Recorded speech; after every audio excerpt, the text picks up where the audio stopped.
Evolution programmed a third option into the human nervous system. When a prey animal encounters a predator it cannot outrun and cannot overpower, it does not negotiate.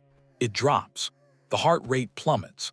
Breathing becomes so shallow it is nearly imperceptible. The physical form goes entirely limp. It feigns death to survive the teeth. We look at this in the wild and understand it as pure, unadulterated survival. Yet when a human being executes this exact same biological mandate during an interpersonal conflict, society calls it a character flaw. The threat registers. The vocal cords lock. The body powers down. This is not a choice. It is a hostile takeover by your own anatomy. Someone's voice raises, or perhaps an expectation suddenly exceeds your capacity to hold it. Your ears hollow out. A pane of thick, soundproof glass descends between your eyes and the person speaking. You watch their mouth move, but the words untether entirely from meaning. The biological circuitry required to form a single syllable has been physically severed. The high-functioning lockdown is a modern epidemic hidden in plain sight. You crush the quarterly corporate metrics. You lead board meetings with an impenetrable practiced smile that convinces everyone in the room you are entirely in control. You run marathons, organize neighborhood charity drives, and manage the intricate, overwhelming logistics of everyone around you. You are an exceptionally capable adult, but the second you feel emotionally criticized, you go completely nonverbal. Western culture, obsessed with endless productivity and rugged individualism, demands that pain be articulated efficiently and cleanly. If you cannot speak your boundaries in real time, you are deemed emotionally unavailable. Society has this entirely backward. This is the dorsal vagal pathway executing a hard shutdown to protect the host from a perceived lethal emotional threat. You are not giving anyone the silent treatment. You are trapped inside a biological bunker, waiting for the bombardment to stop. You did not protect yourself from being hurt. You protected the physical body from shattering completely. There is a specific area of neurological study regarding how humans manage perceived mortal danger that redefines this entirely. Clinical trials and trauma studies indicate that when the nervous system detects an inescapable threat, it bypasses the fight-or-flight response entirely. It activates the oldest part of the parasympathetic nervous system, specifically the dorsal vagal complex. The response is to immobilize.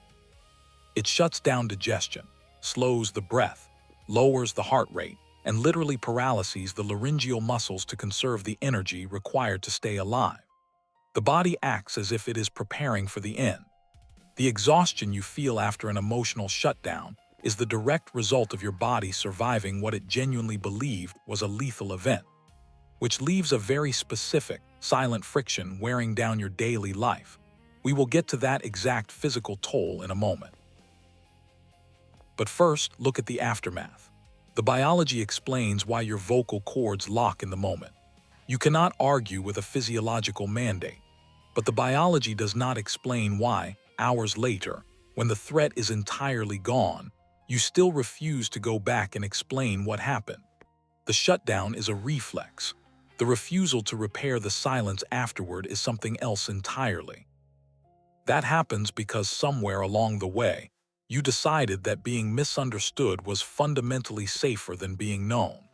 You made not tasking, not explaining, and not needing the core pillars of your identity.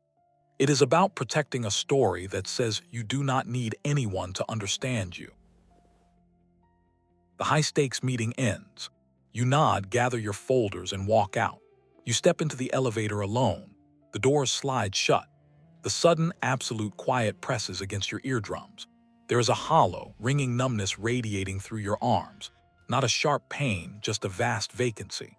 You stare at the illuminated floor numbers descending. You notice a profound desire to disappear entirely into the steel walls, to not be perceived by a single living organism for the rest of the day. You do not name this desire. The doors open. You walk to your car and pretend the numbness is just focus. The systemic drain of existing in this state is catastrophic. We are told that emotional suppression causes relationship failures. That is true, but it is secondary.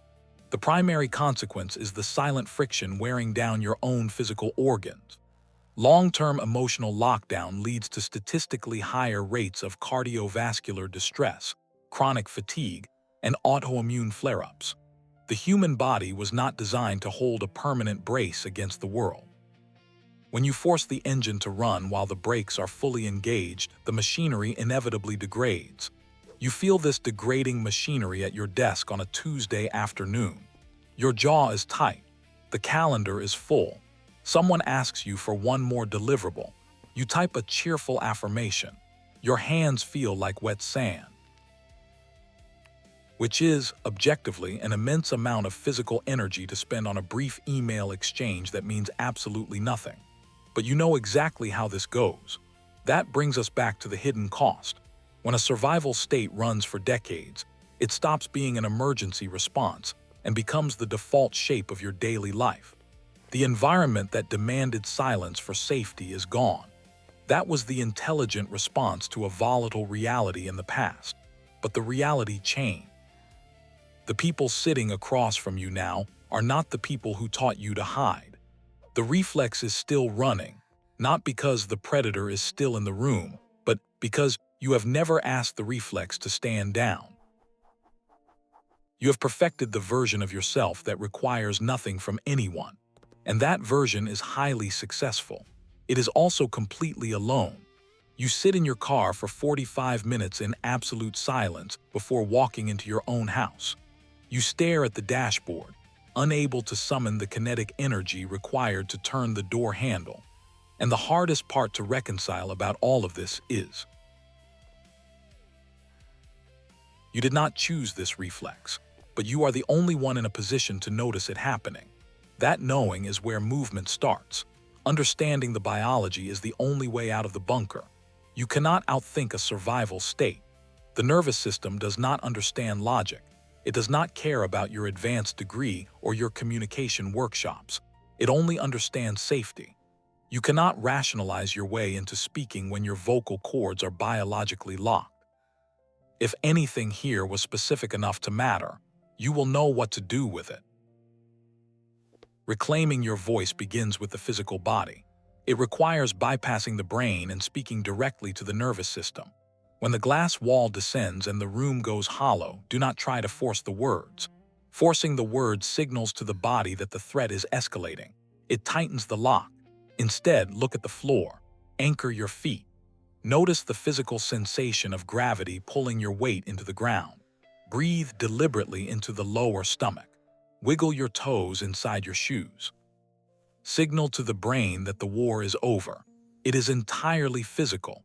You must stop treating yourself like a broken communicator and start treating yourself like a survivor who finally reached safe harbor.